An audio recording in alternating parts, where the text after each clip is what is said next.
A very good morning to you, Anneliese Dodds. Thanks so much for talking to us. I wondered if I could start off by just asking you the announcement we got overnight that a major Tory donor and 4 Tory MPs have been awarded honours on the recommendation of the Prime Minister, of Rishi Sunak. What do you make of that? Good morning. Well, this seems to be either the action of an incredibly arrogant Prime Minister who just doesn't care what the public thinks, or someone who's effectively demob happy, not thinking he's going to stay in that role as Prime Minister.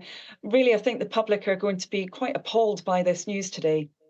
Why would they be appalled? I mean, Labour governments have given out honours before. Are you saying that Labour would reform the honour system? Well, Labour has been clear. We believe that actually honours should be there to reward people who've made that contribution to our public life. And I think the concern here is we have a man who, at the time, last January, had given the biggest ever donation to the Conservative Party. That was £5 million last January. And now he's being honoured by the Prime Minister. I think there are big questions for Rishi Sunak to be answering yet again today. And as I say, it seems to indicate that either he doesn't care what the public thinks, or he believes he's simply on the way out as the Prime Minister, so he doesn't need to worry about this anymore.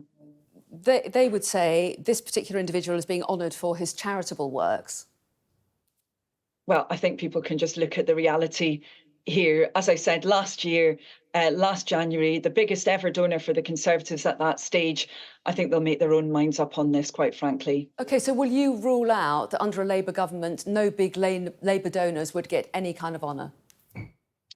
Well, we believe, as I said, the honour system should be used as a means of rewarding that effort, those achievements for our country overall. Okay, we think so that's does that really mean, sorry, important. just to be clear, so does that mean big Labour donors will not get any honours under a Labour government? Is that what you're saying?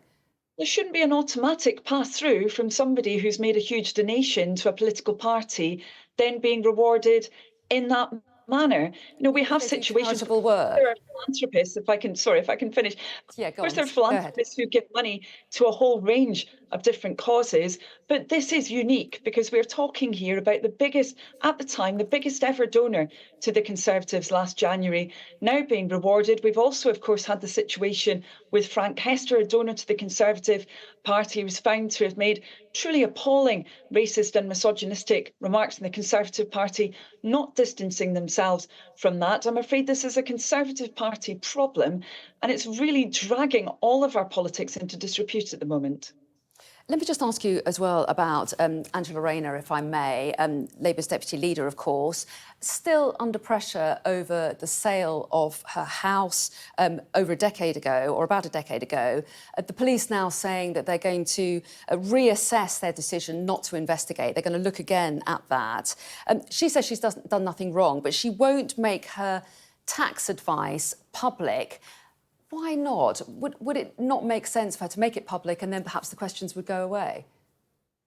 I've got complete confidence in Angela Rayner. I'm really proud that she's our deputy leader, and that kind of confidential advice that's provided to an individual would not normally be made public. You haven't found, for example, Conservative politicians making that public. But, I have to say, for many members of the public, when they're looking at this, and the Conservative Party apparently fixated on the personal finances of one individual, many people watching this will be saying, well, hang on a minute, what about my family finances? What about the cost of living that's hammering my family? What about the money I don't have in my back pocket? Why don't we have a Conservative Party in government that's focused on family finances rather than what seems to be petty politicking about one individual politician's finances? But it must be frustrating for you and others in the Labour Party to see her on the front pages day after day. And if publishing this document would make that go away, they might say that isn't that the simplest thing to do? Well, actually, Angela Rayner was yesterday at the core of our programme to make sure that we're delivering economic growth in every community up and down the country because of the impact of that cost of living and the services that we see up and down the nation. And Angela's been leading Labour's policy development in that area to make sure that we have local economic plans, that we have longer term financial settlements for local authorities. She's been doing a brilliant job on that. And I actually think when you speak to people on the doorstep, which I do all of the time up and down the country, they're not particularly interested, as I said, in kind of petty politicking questions. What they're interested in is what political parties are going to do for the money they've got in their pockets, for the crumbling schools, for the hospitals under pressure. Labour's got a plan, and Angela Rayner's been setting out that plan to set these things right. I'm afraid we don't have that coming from the Conservatives. OK, and we will talk about council tax. I know that's something that you wanted to talk about today. You're claiming today that people are better off if they live in an area that's run by a Labour council. But doesn't that depend on how you calculate it? I mean, you had the same argument with the Tories last year, where you both came up with different calculations, and both of you claimed that living in councils run by your respective parties was the cheaper option. Well, actually, viewers can check this out for themselves if they want to. If they look at the council tax figures for 2024 to 25, they can see that on average, people who live in Labour-run areas are paying £276 less per household than if they live in areas that are not Labour run. And that also feeds through into the policy related to different bands as well. So for people who are living in Band D properties, for example, they're paying on average £38 less. Why are we talking about this? We're talking about it because even given the 14 years of economic mismanagement that we've seen under the Conservatives, all of those pressures on local authorities, even with all of that, we see that Labour-run areas are the areas where people have more money in their pockets as a result of better focus on public services and on having those sound finances. But how powerful a message is this for Labour to be pushing, given that Birmingham Council is run by Labour and council tax there is going up by 21% over the next 2 years?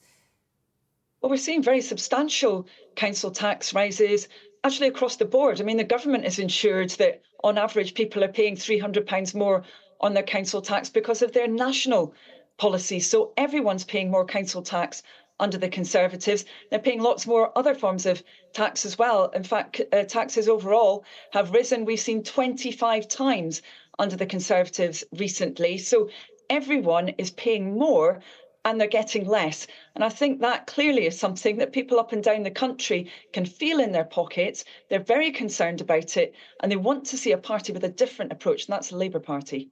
OK, well, Anneliese Dodds, we appreciate your time this morning. Thanks so much for talking to us today. Thank you.